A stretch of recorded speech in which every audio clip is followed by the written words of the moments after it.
My name is Bill Haley for the Facebook page called Competitive Roads. Now, how can we go to private sector roads, competitive roads, and have a good system that's significantly better than we have now? Bringing free enterprise benefits into the creation and maintenance of roads, the running of roads. How do we pay for the roads? Let's just go into it a little bit, but we're going to go significantly into, it's called competitive roads, and that's going to be private sector roads to a large degree. There's going to be a lot of structure around this to make sure the system runs well. It's not just a free-for-all. Let's just go through the structure so we know what we're talking about here. So I have about a dozen different bullet points on here. So let's just go through every bullet point. If I start talking about the whole system now, you're not going to, I'm just going to be repeating myself as I go through the bullet points. So it's important to understand that all roads will be private and free enterprise. Now, I'm just going to go on. There's a lot of caveats within that, but let's just see, I'm going to cover it within the other bullet points. Mandated to be public spaces. So just because it's private roads, to have a road in America or in the state, however you want to wherever you want to put this legislation, as a state or the federal, it is mandated to be a public space. So you can't just say, it's my road, you can't go on it. No, it's public space. If you want to own a road, it has to be a public space. Now, obviously, there's current private roads. That's going to stay similar to what it is now through whatever current private roads are out there. Not the current toll roads. I'm talking about through campgrounds and stuff like that, through private communities, through business parks and stuff like that. There's some private roads. I'm not talking about that. Any public road right now that you're allowed to go on, driving, there's no gate to get into, that's going to be still mandated to be public spaces. So it's going to look very similar to the current system. You get in the car, drive around, very similar. So that's not going to change. And there's not going to be toll booths at every corner. We're not that silly. Okay, significant cooperation required. To own a road, you have to accept a certain level of structure around that.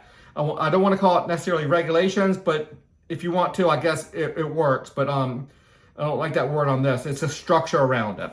We'll get into some regulations in a second and how that works. Any public road like this has to be a corporation. So it's with stocks that's open to the public to buy. So anybody can buy stocks in any road that they want because it's public. So that's going to be a nice set of assets where you have a chairman of the board, you have a board that sits on that. So every road does that. So let's talk about that. Every road or small collection of roads. We don't want one residential road with three houses on that road to be its own public road. That's kind of silly. A collection of roads that makes sense in a neighborhood can definitely be done. And if it's in a neighborhood, most likely we can have a simple mandate for that community to each own stock. When you buy the house, you buy into owning that part of the roads. Similar to the homeowner association to a certain degree, they own the roads within that homeowner association, at least some of the roads. Okay, every road or small collection of roads must be owned as a publicly owned corporation. Every CEO and board of director will operate their roads. So because roads don't take but so much from a board of directors, you could be a CEO of, let's say, 10 different roads and sit on the board sit on the board of 10 different roads, corporations, because obviously you're going to have a road contract, a maintenance contract, police contract, and the like to go with a lot of this stuff. Every board of director decides its own toll rates. So highly important that we understand that we are going to be toll-based. We're not going to be tax-based anymore. No taxes at the gas station. You'll be paying your tolls at the gas station to a large degree. That's where you're going to reload your transponder. We'll talk about that in a second. I don't want to jump ahead too far. Okay, all tolls will be by unified transponder system. So one system, it's a transponder system, similar to the Easy Pass, if you know that system for paying tolls. But there's a couple other ones, but it's going to be a unified toll system where you can connect it to your credit card, or but you do have to prove every time you get gas that you have a certain amount of money on your transponder to be able to fill up on gas. That's one way to make sure somebody's not doing road theft and driving on roads without paying for it. So all tolls will be through a unified transponder system, and the goal is to, I doubt we're going to have runaway tolls, because there's always competition on how to get somewhere. There's always different ways to get around, and if somebody takes another road, you're not getting the toll. It's so there will be competition, keeping the prices down. And if you think somebody a road is gouging people, having too high of benefits, then buy the road, and you get to vote for the board of directors and the like. So there's a lot of ways to guard against toll rates that's going sky high. Buy the road, you either get the benefit of the sky high tolls by being an owner, or you get to vote on the board of directors that set the toll rates. So highly important. Now, all tolls will be constitutionally mandated to be anonymous, and there's ways to make sure it is anonymous. There is absolutely positively ways to make sure this is anonymous. You could trade out your transponder every time you go to the gas station, and so nobody knows who has what transponder. It's just that it knows it's pulling money off a transponder as it goes across the road scanner or whatever. Okay, it is considered theft of road services to drive without a funded transponder. So a transponder without money on it. So you have to have a certain amount of money put onto a transponder to fill up with gas. You know, that's going to obviously cause problems with electric vehicles and stuff. But hey, if you don't have a transponder with money on it, and you go over it and there's no money, it'll snap a picture of your license plates, and you'll be paying double, triple, whatever, saying, hey, you don't have a transponder, you're paying double because we have to do the mailing for you, and things like that. And obviously, if it continues on and you're not paying, then the cops obviously can stop you with the saying, hey, somebody just drove over my transponder without funding. Obviously, you don't want to get police involved in every single one of them, but if it becomes an abuse and you're not paying, then you are doing road theft. It is shoplifting, similar to shoplifting. Transponders must be reloaded to get gas. So it's just one mechanism to ensure that people are getting, filling that transponder up with more funds. So you don't pay a lot of your cost of filling up on gas right now is tax. So you're not going to get that.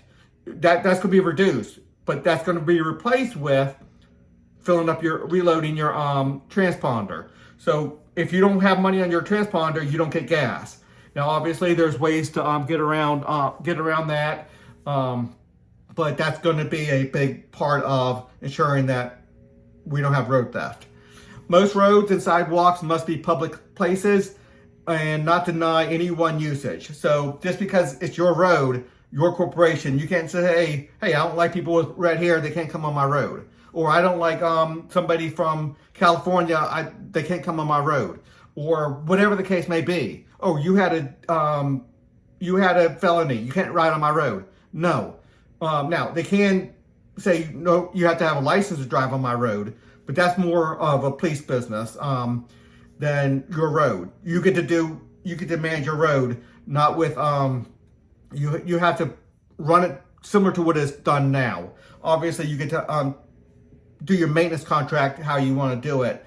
Obviously, you can't do it too badly, or you're not living up to your obligations as a road. And you do have an obligation as a road to do certain things, public places and well maintained and the like, not being dangerous, whatever the case may be. So it has to be similar to the current policy. Transition. How do we transition from the current system to the private roads or competitive roads?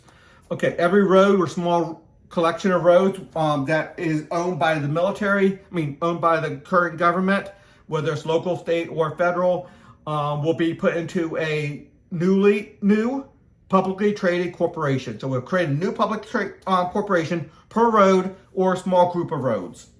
You know, there will be debate on how many. One interstate going, let's say Interstate 64, going halfway across the United States is huge. Is that one big mega corporation? I don't know how big one is. There's going to be a lot of debate on how big a road has to be, or a collection of roads. But we don't want a collection of roads so much that there's no competition between one way or the other of getting home. We want there to be significant competition between roads, so somebody can't monopolize your way home and not give you options on which way to go, and you avoid the higher tolls versus the lower tolls. Okay, and the corporation will be an asset because the corporation will have a road in it that's going to be worth something. Now, if a road has debt built into it because it's a new road and it has debt, then that debt goes into that road as well, and then that asset's obviously not worth as much because a big part of the tolls are going to be to pay off that asset. So people understand that going in.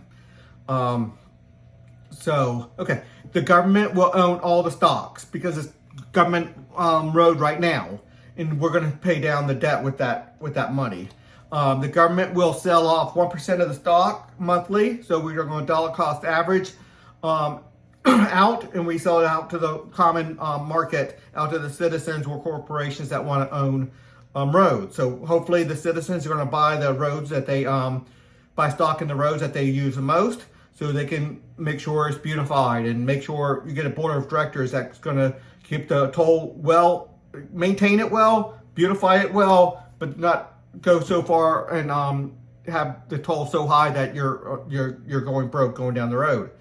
Funds will pay down the road debt and then the national debt. So whether it pays down state debt, national debt, that we go into paying off our government, our national debt big time with all my reforms here. And selling off the roads is a multi-trillion dollar way of paying down the national debt. Multi-trillion dollar way of paying down the debt. Now, some of it's local, some of it's federal, some of it's state. But all of it is, put it this way, the way I want to pay off debt is all the national debt goes to the states in proportion to their each state's GDP. So the states will have significant debt, and that goes down to the localities as well to some degree. And there's a full system to pay down the debt, and selling off road assets will be one part of it. But once the government does not own the roads anymore, it's all in public corporations. With oversight, by the way, there's oversight, just like I said, there's oversight, societal oversight, representative societal oversight over this. Then it'll just be another corporation out there providing services to the public, and that's what they do. But this one with certain obligations to the public. Okay, but as we sell it off, we significantly pay down the national debt. Corporations among road businesses on intersections. Cooperation among road businesses on intersections and other issues is required. So we have to have cooperation among businesses, road businesses, on issues such as intersections and the like. So you can't, if a road business wants to build a road from A to B, and it has to go across other roads that they don't own, they have to cooperate and do proper intersections. It is a must. So that's part of the requirement of owning a road. If you want to own a road, you have to be a public corporation, and you have to abide by the rules around it, because you're going to have a certain set of customers wanting to go from A to B and travel on your roads and use your road services. So, but there will be requirements similar to what roads are going to look like, very similar. So all roads must be standardized traffic laws, signage, and the like.